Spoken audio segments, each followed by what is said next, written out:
It's that time of year again. Time to really start thinking about chickens. Always love seeing the new breeds of chickens. They've got all the different ones.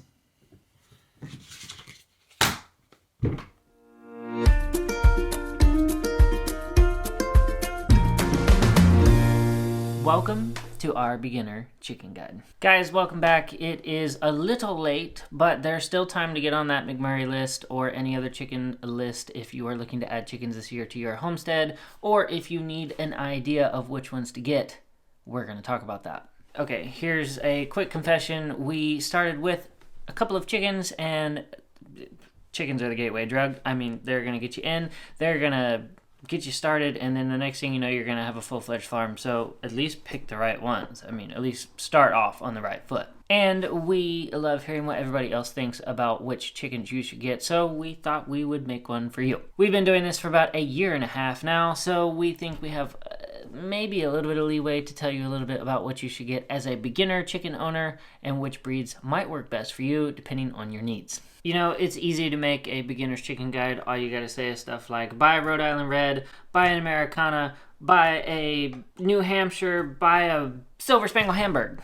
All wonderful chickens, don't get me wrong, but let's go ahead and get into what our beginner guide is. Top 3 for the person who's just looking to get started with their birds. Chicken number 1, Black Australorp. So the Black Australorp is one of the most popular heavy breed of chickens and does cross over into the dual purpose breed if you are looking for egg and meat bird combination. It is also one of the best light brown egg laying breeds that you can get your hands on, setting a record one time for having 364 eggs out of 365 days, but they do average somewhere around 240 to 260 eggs a year, as long as they are cared for properly. We have absolutely loved our Black Australorps. We had started out with this breed as well as Rhode Island Reds, and we will by far take our Black Australorps over those Rhode Island Reds just because of egg production.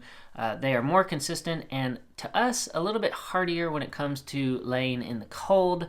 And I mean, who doesn't like eggs when it gets cold? They are also super friendly and super docile when it comes to us going in the pen and feeding them, and they work well with other chickens that we have, whereas the Rhode Island Reds, we have had some issues with them being slightly more aggressive than our Black Australorps. So maturity weight-wise, if you are looking for these guys to be a meat source once they are done laying, males can average around 8 pounds and females can average around 5.5 pounds. Like I said, we have had this breed since we started, and it is by far one of our favorite heavy breeds that we have had, and we totally recommend them at number 3. Bird number 2.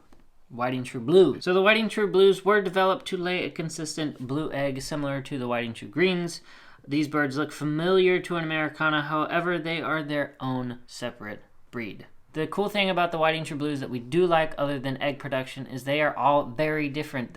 Each bird has their own feather coloring and unique feathering pattern, and they are not necessarily all the same shade and or pattern like you might see with a Black Australorp or a Whiting True Green. Unlike the Black Australorp, are a medium-sized hen, but they are excellent layers. They will have about 280 to 300 eggs a year, making them a top choice for us when it comes to laying eggs. They are also very docile tempered and very heat tolerant, thus making them exceptional for the North Carolina heat and making them adequate for us in our homestead or if you're in a hot environment. They also make a good example if you're looking to free range your chickens, for they do free range really, really well. Though they are not as hardy as the Black Australorps, they do get to be around 7 pounds for males and 5.5 pounds for females, so when they slow down their laying, you could use them as stew birds. These guys give off a large blue egg by the time they are full grown and matured, so that is why they come in at our list at number 2. Now, number 1 is very similar to number 2, but that is the Whiting True Green. The Whiting True Green for us is a very, very hardy bird and lay a ton of green eggs for us. They, again, are in the 280 to 300 range as far as egg production goes for the annual year. They also do really well in the heat, and we have had exceptional turnaround for cold climates as well. We've had really good luck with them this entire winter. They have been laying nonstop all year long, and almost all of them have been laying through the winter, unlike your heavier birds, which usually might cut in half, if not at all, So that's why our whiting true greens are hitting the #1 spot with their beautiful green eggs. The whiting true greens are a reddish to chestnut color, so they make any kind of flock look really, really good. They also have an excellent feed to egg ratio, so that way when you are feeding them, you know you're going to get a good amount of eggs based on your feed intake on your birds. If we were going to have a honorable mention for a beginner chicken, it would probably be the Rhode Island Red if you wanted to add a red bird to your flock and have good brown egg production for most of the year. The Rhode Island Red might work for you. They are another style of heavy breed, and they do lay a really good amount of eggs, ranging around the same as the black Australorp at around 240 to 260. If you are looking for ones that are good for meat and egg production as well, they are not as good for us during the cold season, but they might do good for you and your environment. Average weight for a Rhode Island Red is males about 8.5 pounds and females about 5.5 pounds to 6.5 pounds. Now, if you thought we were going to forget about your meat birds, look no further. We did not forget. We are not going to forget about those. We're going to talk about the 2 that we came up with and what we think is the best setup for you guys. So let's jump right into it. As far as the 2 most popular meat birds go, we raised both of them, one being the Cornish Cross, and they are a fast-growing bird, mostly white meat, ready to go in about 6 to 8 weeks, depending on how you feed your birds. Ours take a little bit longer, depending on how much we actually restrict their feed.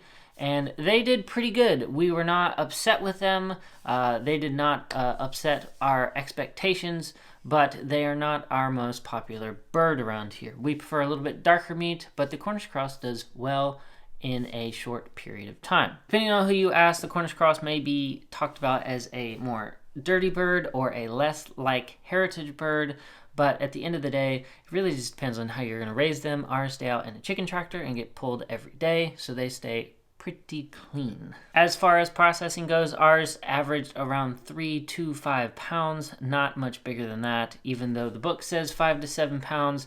If you are going to restrict feed to about 1/4 to 1/3 of a pound a day, you may see a reduced amount of weight like we did. Now, if you are looking for that wonderful dark meat bird, look no further than the McMurray Big Red broilers. They also process very well, even though they are a little bit older. They process wonderfully, they pluck wonderfully, and they fit very snugly in one of those nice sealable bags that you can get from any place that sells the chicken shrink wrap bags.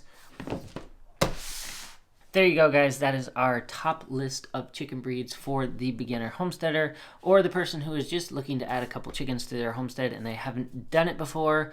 If you're looking for eggs, if you're looking for meat, those are our birds to choose from. Hope you guys liked our cool little amalgamation of chicken breeds. If you guys didn't, I hope you just enjoyed spending time with us today. If you guys enjoyed the video, please hit that like button down there at the bottom. Hit that subscribe button so that way you do not miss another video, and then hit the bell so that way you get a notification every time we drop a video. So thank you guys for joining me today, and until next time, guys, we'll see you in the next video. Bye, guys.